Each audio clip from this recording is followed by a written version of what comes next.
Saudara-saudari yang terkasih dalam Kristus, siapa yang di sini tiap hari berdoa? Saya mau. Saya berdoa. Ragu-ragu. Enggak. Ragu di antara mau jawab oke, tapi tidak buat. Nanti dikira sombong mau. Lalu dilihat orang. Siapa yang di sini yang tiap kali berdoa merasa bahwa Tuhan selalu mendengarkan doanya? Saya mau. Katakan. Saya mau. Ternyata banyak juga. Mau saya loh saya. Siapa yang doanya dia merasa bahwa Tuhan tidak pernah mendengarkan dia? Banyak yang ketawa. Tapi kenyataannya seperti itu. Dalam doa-doa kita seringkali kita merasa bahwa Tuhan tidak mendengarkan doa-doa kita. Syukur-syukurlah ketika kita meminta, maka Tuhan akan memberi. Tetapi ketika Tuhan belum memberi, maka kesempatan itu mungkin belum datang. Oleh karena itu bacaan Injil hari ini mengajak kita untuk senantiasa tak jemu-jemunya berdoa.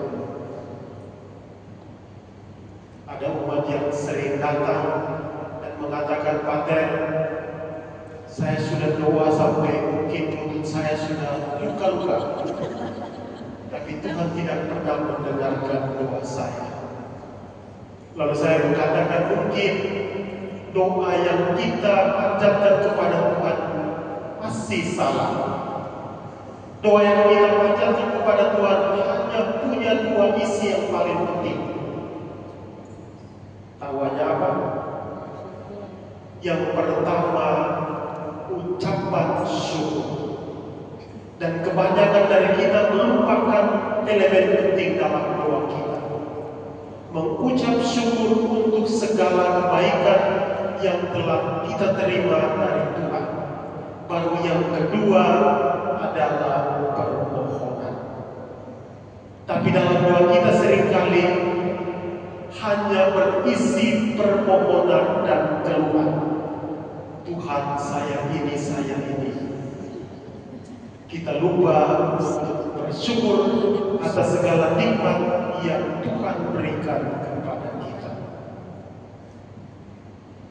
Dalam bacaan pertama hari ini yang kita dengar, bagaimana doa orang lain membantu kita untuk berkembang.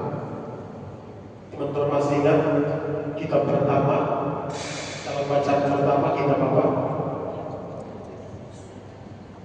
Habis dengarkan sendiri. Kitab Keluaran yang mengisahkan bangsa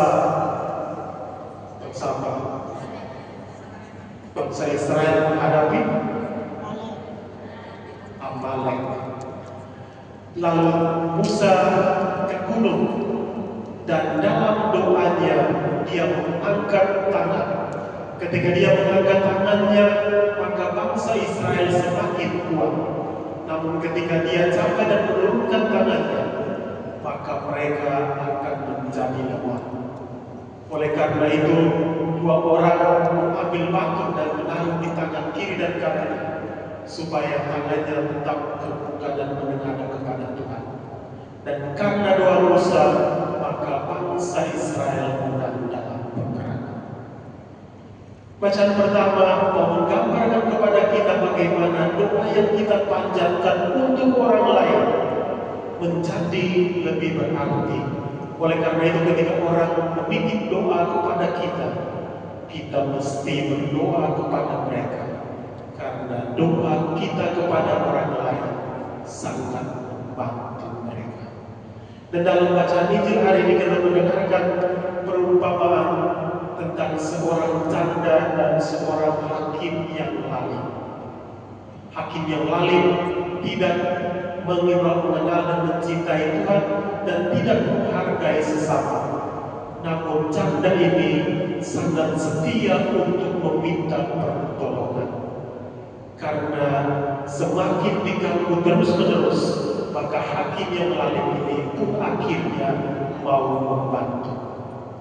Ini mau mengatakan kepada kita bahwa Tuhan kita adalah Tuhan yang maha adil dan maha kasih. Ia tahu apa yang ada di dalam hati kita. Oleh karena itu, kita mesti tak henti-hentinya meminta dan terus meminta dalam doa-doa kita dengan tak jemu-jemunya. Karena dengan demikian Tuhan akan mendengar keluh kesah kita. Hari ini kita juga merayakan Hari Minggu Misi Setia. Sebagaimana dalam kata pengantar tadi, saya mengatakan di bawah tema bahwa kita mesti menjadi misionaris-misionaris yang membawa pengharapan kepada orang lain, teristimewa mereka yang mengalami kesulitan dan penindasan. Kita dipanggil oleh Tuhan, mari ikutilah aku. Kita menjawab panggilan Tuhan itu dengan mau untuk dibaptis dan menjadi orang Katolik. Setelah dibaptis, tugas kita adalah diutus untuk mewartakan kasih dan kebaikan Tuhan. Oleh karena itu setiap kali setelah selesai misa, pastor mengatakan misa sudah selesai. Umat menjawab syukur kepada Allah dengan suara yang begitu keras, karena akhirnya misa sudah selesai. Bukan itu. Yang pasti bahwa ketika misa sudah selesai, syukur kepada Allah, maka kita semua diutus untuk menjadi misionaris dimanapun tempat kita berada. Saya ingat di paroki kami ada satu anak kecil umur 9 tahun. Baru tahun ini dia mau meminta dengan sendirinya untuk mau menjadi ajudan. Lalu kemudian diajari untuk jadi ajudan. Dulu keluarga ini sangat tidak, ya boleh dibilang datang ke gereja ya CEO, cuma Natal dan Paskah. Tapi melalui anak ini ketika setelah menjadi ajudan, dia mengajak ibunya, dia mengajak kakaknya, dan dia mengajak papanya untuk aktif ke gereja. Dan sekarang apa yang terjadi? Ibunya membantu mengajar untuk sekolah minggu, dan kakaknya yang SMA pun membantu ibunya untuk mengajar sekolah minggu. Papanya baru 2 minggu lalu mengatakan bahwa mau membantu umat, membantu pastor untuk ketika mengadakan pengukuran umat, dia juga mau ikut membantu.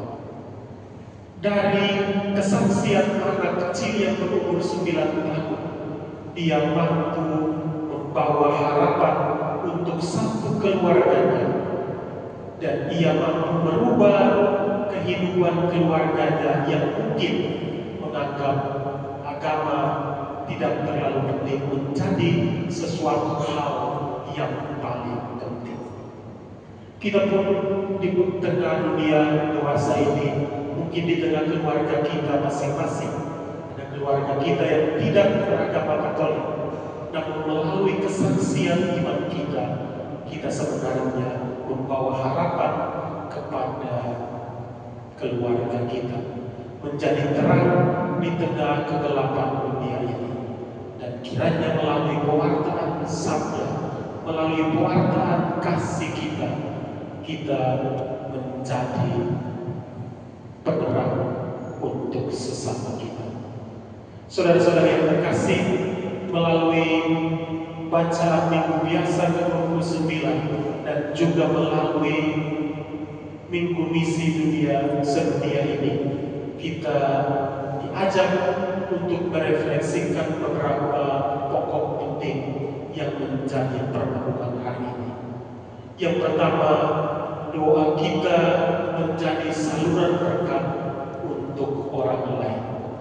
Oleh karena itu, ketika orang meminta kamu untuk berdoa, jangan lupa lupa untuk berdoa. Yang kedua, doa kita mesti berisi harapan, juga berisi ucapan syukur kita, dan juga permohonan kita. Namun kita harus berani untuk meninggalkan segala hal dan mau mengakui bahwa Allah kita adalah Allah yang setia, yang senantiasa mendengarkan kita. Kalau kita dengar dalam bacaan Injil Lukas hari ini dari bab 18 ayat 1 sampai 8, tapi ada lanjutan ceritanya bab 11 sampai bab 16 atau 17. Teman-teman tahu isinya apa?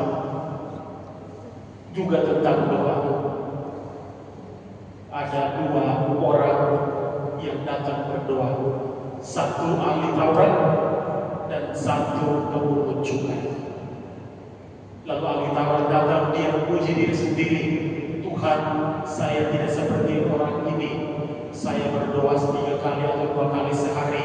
Saya berpuasa. Doanya hanya untuk memuji dirinya sendiri.